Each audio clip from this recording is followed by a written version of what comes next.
Hello and welcome to E-Prime this evening. I am Daedran. Now, Independence Village was in full swing last night for original dancehall style. The event saw veteran artists on show for a night of old school dancehall. Here are some of the sights and sounds from the event. Yeah, man, little child, level up to the max. Yeah! Ooh, come on and get me! Peace! And I must say greetings to all the people who turn out tonight, who come celebrate Jamaica 68.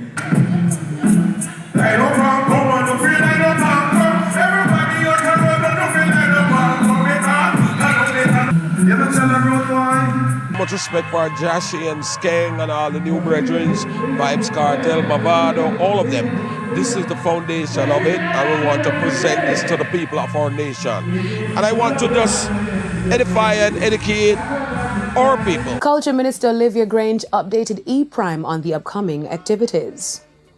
Well, tomorrow night we have Melloground, which is a potpourri of Jamaican culture.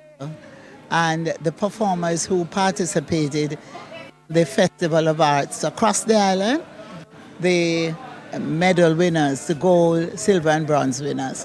And they will be participating, and it's going to be a really lovely cultural showcase. Black I Am's single, Mr. Hurry Come Up, has been resonating with fans based on the current rise in crime on the island. His track is released through the Ghetto Youths International label and is produced by the legendary Damian, Junior Gong Marley and Young Po.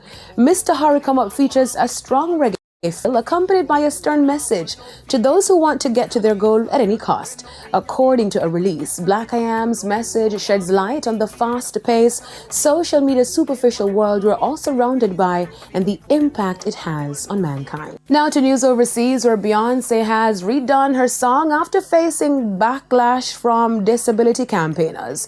Beyonce has removed the discriminatory slur spaz from her track Heated, which is featured on her dance-inspired 7th studio album Renaissance, released on Friday.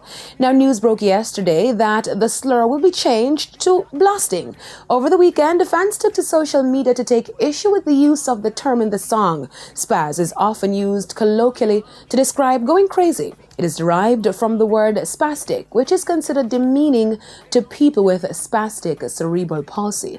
Now, Beyonce found herself where Lizzo did back in June when she released her album Special. Lizzo faced criticism for the slur, which led to her apologizing and re-releasing the song Girls without the word. Beyonce and Lizzo have been trending on Twitter for removing the offensive lyric from their albums. I'm Daedran Gordon reporting for E-Prime. Be safe.